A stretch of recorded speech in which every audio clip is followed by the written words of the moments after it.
The Valle in Puglia will give you a planning problem. Alberobello has the trulli that looks straight out of a storybook. Locorotondo sits on a hill with views over vineyards and wine bars worth going back to. Ostuni is a whole city stacked in white on a hilltop. And somehow you still have to decide where to sleep. We've picked Martina Franca as our launch pad. Central, historic, and surrounded by wine country. So over the next few days, we're diving into different towns, we're chasing local wines, making cheese by hand, and finding out what makes this place so special. Let's get tipsy, y'all.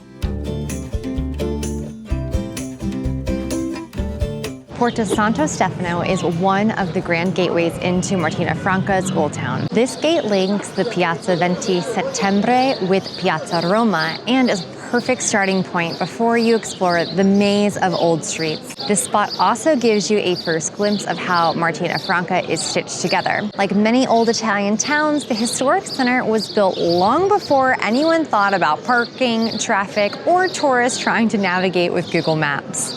Step through the Old Town's entrance and you arrive in Piazza Roma, where the magnificent Palazzo Ducale immediately commands your attention. Construction of this palace began in 1668, rising partly on the bones of an older castle. Its grand design speaks volumes about Martina Franca's ambition and status in that era. But long before it became a palace, this ground was tied to power and defense. The Caracciolo family dreamed of a residence that would make a statement and transformed it into a symbol of noble prestige, wealth, and lasting influence. And even if the finished palace fell short of their grandest plans, its scale and presence is still pretty impressive. And today, Palazzo Ducale has shifted from a noble residence to being used by the town as its municipal seat. The Centro Storico is the main attraction here in Martina Franca because exploring the old town itself is the entire adventure. The historic center is a labyrinth of narrow white streets, ornate doors and balconies, grand churches, and tiny piazzas that pop out of nowhere. The city has this perfect blend of Baroque elegance, yet never feels like a museum. Life hums along here as locals shop, gather in the piazzas, and go about their day while visitors pause to admire the architecture all around them. Let yourself wander free from any checklist because that's where the real magic of these small Italian towns can really happen. The biggest landmark in Martina Franca is the Basilica di San Martino. This church was dedicated to San Martino di Tours, the town's patron saint. Construction of the current basilica began in 1747 on the site of an older late Romanesque church. Like most of the area, the dramatic Baroque facade is rich in carvings, columns, statues, and intricate details. And one of the most important features in the facade is the central scene of San Martino's sharing his cloak with the poor man. I look great, you should look at this. The story is central to the saint's identity because tradition says that San Martino cut his cloak in half to help someone in need, and he later became one of Europe's most important saints. The exterior is the best example of the town's elegance and detailed Baroque architecture. Sooner or later, all of these winding streets spill out into Piazza Plebiscito, one of Martina Franca's grandest squares. You've got that classic Italian piazza feeling with the Basilica di San Martino nearby, people drifting throughout, and cafes buzzing all around. And just around the corner from the Basilica, the curved shape and portico-lined Piazza Maria Immacolata might just be one of the town's most picturesque and memorable spots. Martina Franca does have a bit of flair for the dramatic. The churches are detailed, the palaces are grand, the balconies are ornate, and the piazzas seem made for people watching. So this section of the Old Town is really where its theatrical side takes center stage.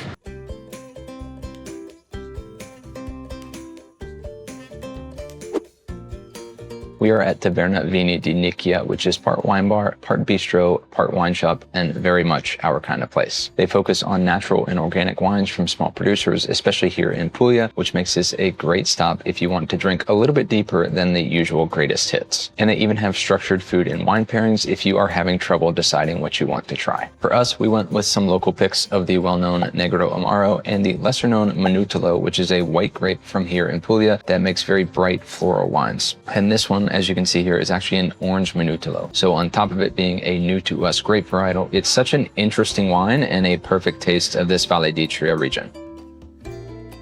That was awesome. That was like a really fun little treat. So good stop. Definitely recommend it if you're here. We are trying to get to this place for dinner, and it is literally behind like one of the walls, but there's not a physical way to get to it. Google Maps is freaking out. No idea where we are. It can't figure it out. And it really is, like, I know we said this earlier, this is genuinely like a maze. You can't get your bearings because the buildings are so tall. So it's not like you really even know which direction you're walking in. But the good news is like once you get out of Old Town, it's like pretty obvious. So you can't get that lost. Bracceria Ponte offers an authentic taste of the Valle d'Istria's famous meat culture. A fornello pronto is basically a butcher shop where you pick your meat, they grill it up, and you eat it right there. The star of the show is bombette, little meat rolls, usually pork, that are stuffed with cheese, herbs, or whatever deliciousness the butcher is feeling that day. We ordered veal tagliata, bombetta di pancetta di maiale, and the mixed salsiccia. No complaints here. Dinner was excellent. We are going to be waking up fairly early to go do a quick little morning trip before we start work. We will tell you all the details about it tomorrow. Good night.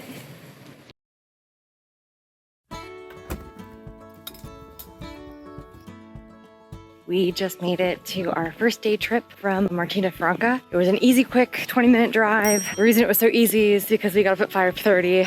It's not even 6:30 yet. We do need to work today, so we figure we get a jump on the day and get a few hours here before heading back to get some work done. You have no doubt seen Alberobello on Instagram, Pinterest, travel blogs, or just about every Puglia itinerary out there. It's known for its trulli, these stone buildings with cone-shaped roofs that look straight out of a storybook. And because of that draw, Alberobello is very popular and it can get crowded and feel very touristy. So for that reason, and because we do have to work today, this is not going to be a full day stop for us. Instead, we planned a quick morning visit to see the main sights, learn why the town matters, and figure out how much time you really need here. Trulli are traditional stone buildings made from local limestones, usually white walls and cone-shaped roofs. They were built without mortar or cement using the dry stone method common in this part of Puglia. Originally, they were used as shelters, storage spaces, stables, and eventually as homes. And you might be wondering about the iconic cone shape. So the story goes that these structures were built without mortar so that they could be dismantled quickly with the removal of a single stone. And this dismantling was done when inspectors stopped by to make the place look like a temporary structure to avoid taxes and restrictions tied to permanent settlements. It's a fascinating historical story that has resulted in one of the most recognizable townscapes in southern Italy. Today, Alberobello is a UNESCO World Heritage Site, and when you come to see all the little cone-shaped rooftops together, it's very easy to see why. The most famous area of Alberobello is Rione Monti. This is the postcard part of town with steep lanes, buildings packed close together, stone steps, rooftop views, and the classic scenes that everyone comes to see. Rione Monti is the largest and most famous trulli district with around 1,000 cones on the southern side of the city. If you only have a short time in town, this is probably where you'll want to start.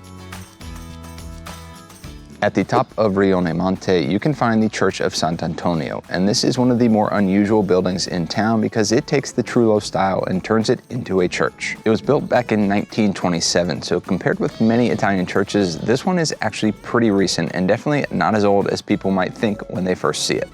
We've seen so many pictures of this online, and being here is just surreal. It's so different. It's so cool. I really don't have words for it. Chris is happy because I don't really have much to say.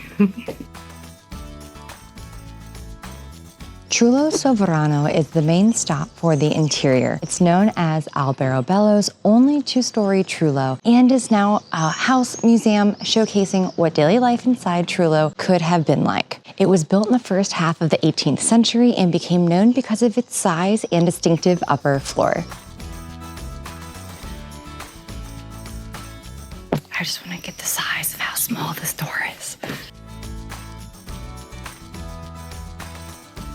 One of the best things to do here is to find a viewpoint where you can look out over the rooftops. From above, Alberobello looks like a sea of gray stone cones, white walls, small symbols painted on rooftops, and narrow lanes winding between them. When you're walking through the streets, it can feel cute and a little chaotic, but from a viewpoint, you can actually see the scale of it. You can understand why Alberobello became a symbol of Trulli architecture and why it is one of the most recognizable places in Puglia. After Rione Monte, head to Aya Piccola, the quieter side of Alberobello. Aya Piccola has around 400 cones and is more residential with no commercial activities in the district. And that difference really matters because if you only visit Rione Monte, you might leave thinking Alberobello is just a very pretty tourist village. But Aya Piccola gives you a better sense of how these spaces were actually used as homes. Oh, yeah. Yeah, right there. Now, we woke up intentionally very early for this. I think it's definitely paid off because we're the only ones out. It's getting closer to 8, so more people are waking up, but this has been an absolutely awesome morning with the place to ourselves.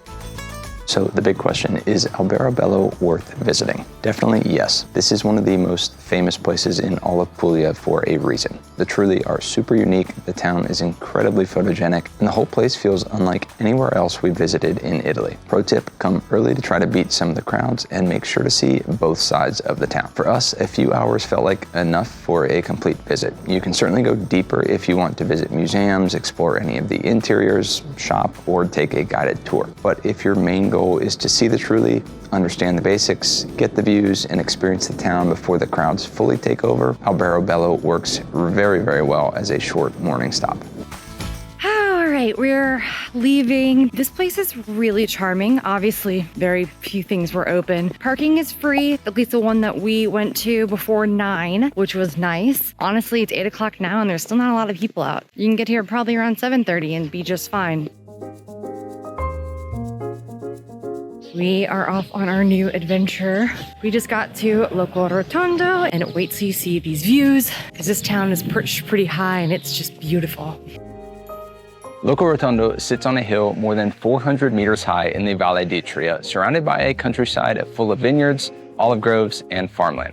The town was originally developed around the Benedictine monastery of Santo Stefano, and its white circular shape still stands out against the surrounding area. And that circular shape is literally where the name comes from, as Locorotondo means round place or round location. It's also officially recognized as one of the most beautiful villages in Italy and is part of the land of the trulli, but the old town has a different architectural personality from Alberobello. Instead of the numerous cone-shaped trulli filling the historic center, Locorotondo is especially known for its commerce, the whitewashed houses with steep roofs covered in dark limestone tiles. The town is tiny, so you can just kind of wander without worrying about a strict plan. Porta Napoli is one of the traditional entry points into Locorotondo's historic center. It's certainly not the most dramatic gate you'll ever see, but it does give you a satisfying feeling of crossover into the old town instead of appearing in the middle of the maze. After passing through its 2 large pillars of Porta Napoli, you enter Piazza Vittorio Emanuele II, which is a great starting point for exploring the old town. So later tonight, we're actually going to do a wine tasting at a winery, and they have a tasting room right here in Piazza Vittorio Emanuele II. The main church is the Mother Church of San Giorgio Martire, or St. George Martyr, the patron saint of Locorotondo. The church sits right in the heart of the historic center and is definitely one of the town's most iconic places, featuring a large stone portal, bell tower, decorated interior, frescoes, and a high altar with a statue of San Giorgio. The version you see today is not medieval though. It was built between 1790 and 1825 on the site of 2 older churches dedicated to St. George. Historically, St. George is one of Christianity's most famous warrior saints, and it's believed to have been a Roman soldier and Christian martyr. But he is best known for the dragon legend. According to the story, a dragon was terrorizing a city, and the people were sacrificing victims to keep it away. When the king's daughter was chosen, St. George arrived, fought the dragon, and rescued her. The legend became incredibly popular in medieval Europe, and over time, St. George became a symbol of courage, protection, and good defeating evil. The Chiesa Madonna della Greca is one of the most important churches in Locorotondo because it's considered the oldest church in town. It dates back to the 15th century, and it stands out from San Giorgio because it feels much simpler and a little bit older. The name Madonna della Greca likely points to an older Greek religious influence in this part of southern Italy. So even though this church is smaller and less showy, it gives you a different layer of Locorotondo's history. Via Nardelli is one of Locorotondo's highlights because this is where the view truly unfolds. It's often called the Lungo Valley, the valley version of a seafront promenade. So while Locorotondo lacks the sea, it makes up for it with a dramatic plunge over the Valle d'Itria. From here, you can look out over the countryside full of vineyards, olive groves, trulli, and little patches of farmland stretching across the valley. Via Nardelli is also the starting point for the Scalinata dei Templari, which is a path that passes through the vineyards and slopes that circle the town. And if you're anything like us, this is where you may start to wonder if it's too early to talk about wine.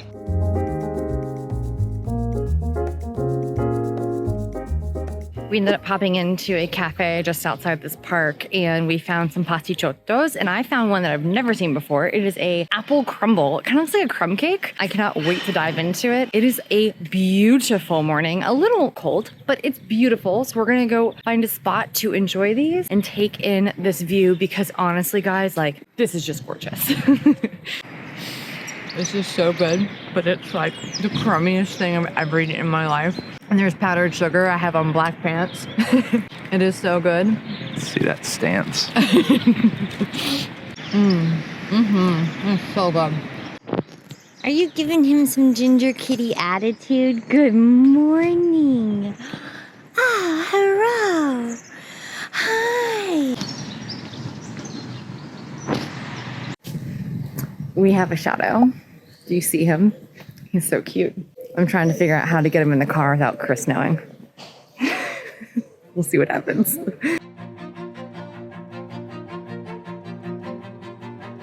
Right in the heart of the Valle d'Itria between Martina Franca and Locorotondo, we're visiting I Pastini, a family-run winery started by the Carparelli family back in 1996. Now, like we said earlier, Puglia is famous for its bold reds, but the inland valley here is especially known for its white wines. The main white grapes in this region are the Verdecca and Bianco dell'Estano, and these are the two main grapes blended into the Martina Franca DOC wine.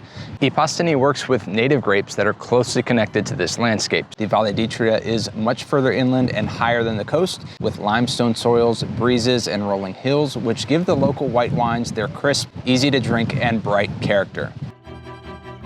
I am aware that this is the world's worst angle. We're trying to be somewhat respectful of the people around us. We just switched from the whites to the reds, and the whites were delicious. We started with the sparkling, and then we did it's basically a blending grape that they made 100% into a wine. And then we did the Minutolo, which we've already had one. And now we've just gotten onto the reds. And I told Chris, the first hit of this, it smells like somebody blew out a birthday candle into my wine glass. But it doesn't taste like that at all. It tastes totally different. And we have a nice little plate of food. So we've got taralli, some olives, kind of bruschetta-ish, and then some fried broad beans, I think is what they are. All very good. Goes with the wine pretty well. Just finished our tour. Tasting done. Yeah, so this was probably the fastest tasting we've ever done I think so, in yeah. Italy. Like we did a mini tour, so we got to see a little bit of the winery, or a little bit of the vineyard, a little bit of the winery, and then sat down for the tasting. But the tasting was like maybe 30 minutes, and it was 5 wines. It just felt much quicker than I feel like we're used to. From here, we're gonna go actually try to pop into a winery. We still have time, yeah. Or do some olive oil. We're gonna We'll go. see. We'll let you know. You'll see. Come Let's along. do it. We are heading home. It's funny because we were on our way there, and Sam said to me, "I think we should abort. I think we should go back home right now and not go to this winery." We went. There's almost no videos of this. This was €7.50 for a 3 wine tasting with some taralli. It wasn't a tasting. This is not a tasting. These are full glasses of wine. I literally would take a sip because I'm driving. I'm trying to be responsible. I literally took a sip and had to dump 90% of this wine, which breaks my heart. I hate dumping wine. I didn't dump. With that being said, the wine, it was table wine. It was fine. There was nothing wrong with the wine. It was nothing to write home about. If you gave me a glass of it and I was not needing to drive, I would drink the wine. Learn how to hold the camera. Learn how to drive. This is not me. This is the roads. Welcome to southern Italy, y'all. Made it back to Martina Franca, and we are on the hunt for dinner. We are waking up very early tomorrow to do a day trip outside of this area. It'll be a whole separate video from this. So let's go find some food. We found a great little pizza takeout place. We're gonna go see if it's worth the hype on the reviews. In Italy, Google's never great. You're just hopeful. So great news. That place was open a half hour earlier than what Google said. Bad news is they're having technical difficulties, so they're not open until tomorrow. So now we are 2 for 2 on pizza places that are not open. All right, we'll figure this out. We will figure this out. This has just become overly comical. We are now in the city center, so we're back into the maze because the highest concentration of restaurants that might be open would be near the tourist spots. Pack your patience and snacks. Saga continues. I think third time might be the charm. Okay, so we're just ordering food to the apartment. Steve would not lie to us. I mean, we just needed the guarantee. So here we go, going home to get pizza. Since we're waiting for our pizza, Chris had this great idea to try the local meat, which is called Capicola. And we just got 200 grams, which I can't tell you how much it is, but it's enough that we're very happy. There's this layer, but then there's another layer. All for €6. Are we mad about it?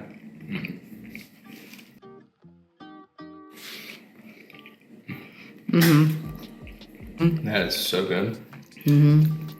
So we will see you guys in 2 days. So basically in about 5 seconds. Bye.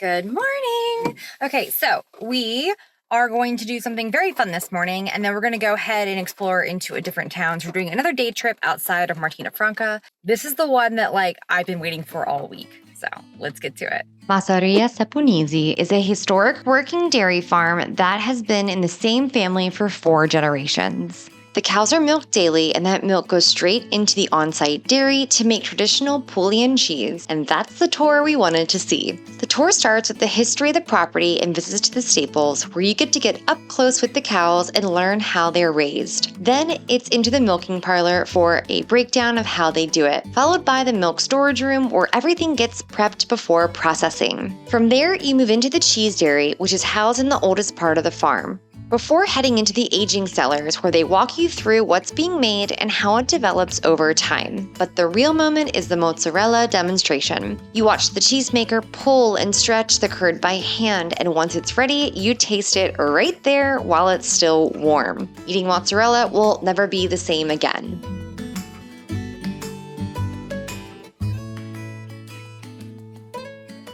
And if you want, they even will let you try to shape the cheese yourself, which we did, obviously. We tried our hand at making burrata, which sounds simple until you're actually doing it. And here's the thing about burrata. It might be on every trendy menu these days, but its roots run deep here. The traditional version is officially recognized as a product of the region, and the origin story is pure Italian practicality. Cheesemakers gathered scraps of stretched cheese curds, blended them with rich cream to make stracciatella, and then tucked that mixture inside of fresh pouts of mozzarella. That's it. That's burrata, and it's a lot harder to pull off than it sounds. The whole tour wraps up with a tasting spread, all of it made or sourced right there on the property. After spending the last hour learning exactly where it came from, everything tastes just a little bit better. That was great. That was great. Very, very tasty. Oh my God. I got to make my favorite cheese since moving to Italy is burrata. And I got to make it with the 4th generation owner of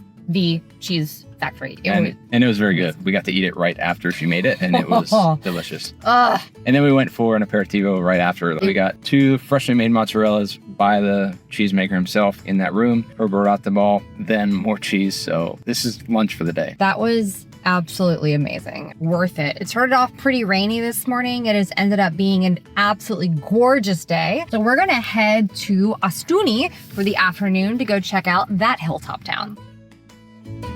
Ostuni is known as La Città Bianca, or the White City, because of its bright, whitewashed historic center stacked across a hilltop. And stacked is the important word here because Ostuni is not your flat, easygoing stroll. It's slopes, arches, alleys, and viewpoints galore, plus plenty of stairs. But that's also what makes it so visually striking.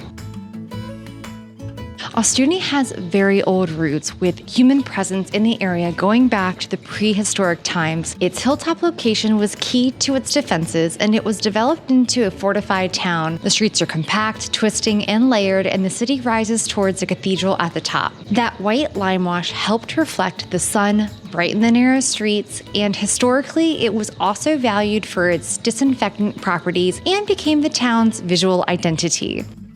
Piazza della Libertà is the main square here in Ostuni and one of the best places to get your bearings before heading deeper into the old town. It sits just below the historic center, making it a natural gathering point before the climb up to the cathedral. One of the main landmarks here is the Column of Sant'Oranzo, a Baroque-style obelisk dedicated to Ostuni's patron saint. The spire is a limestone monument from the mid-1700s, over 20 meters high, topped with the statue of the saint. Sant'Oranzo is especially important here in Ostuni because tradition credits him with protecting the town from the plague in 1656. The square is also home to the Church of San Francesco d'Assisi and the town hall, which was once part of a Franciscan monastery. It's basically the bridge between everyday Ostuni and the older, whiter, twistier world waiting just up the hill.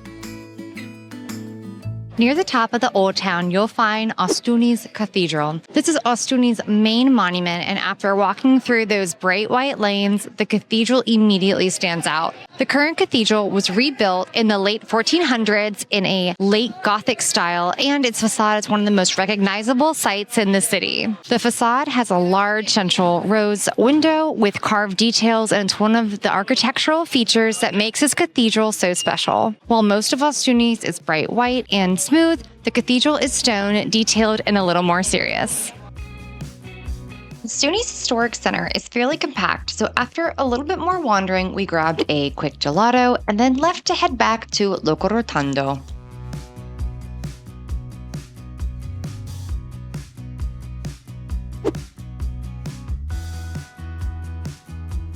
I had done some research on that place and it was awesome. We ended up getting a bottle, so Chris is thrilled. It's actually a wine I've never had before. It's a beautiful, dry, white, local to Puglia. It is called Verdega. It was absolutely awesome. Never had it before. I told Chris it's like one of my new favorite white wines. It was delicious. So, all right, let's go find one more spot to grab a glass.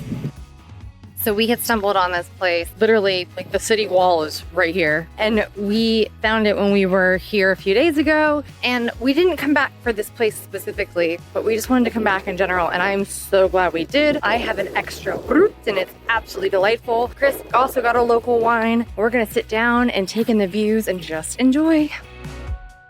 So we've been super fortunate that we've been able to experience a lot of different towns here in Puglia. And for us, we think Locorotondo is just more our vibe. And when we were here early in the morning, none of the shops were open, a lot of the wine bars we passed, and we just were drawn back to this place. And I'm so glad we came back. So we were just talking about this over our glasses, which is where would we want to base ourselves? We love Martina Franca because it is so central. You can get to just about everywhere in under a half hour, which is delightful. So if you're coming to this area, we would recommend Martina Franca or Locorotondo to base yourself as a great place to explore the region. But for us, because this town is so close to the vineyards and has a ton of different wine bars and tasting rooms, if we came back, this would be where we'd base ourselves. So from here, we're going to be heading to Bari to explore the port town that most people pass over. Make sure you subscribe so you don't miss that video. Thank you guys so much for watching. Cheers, y'all.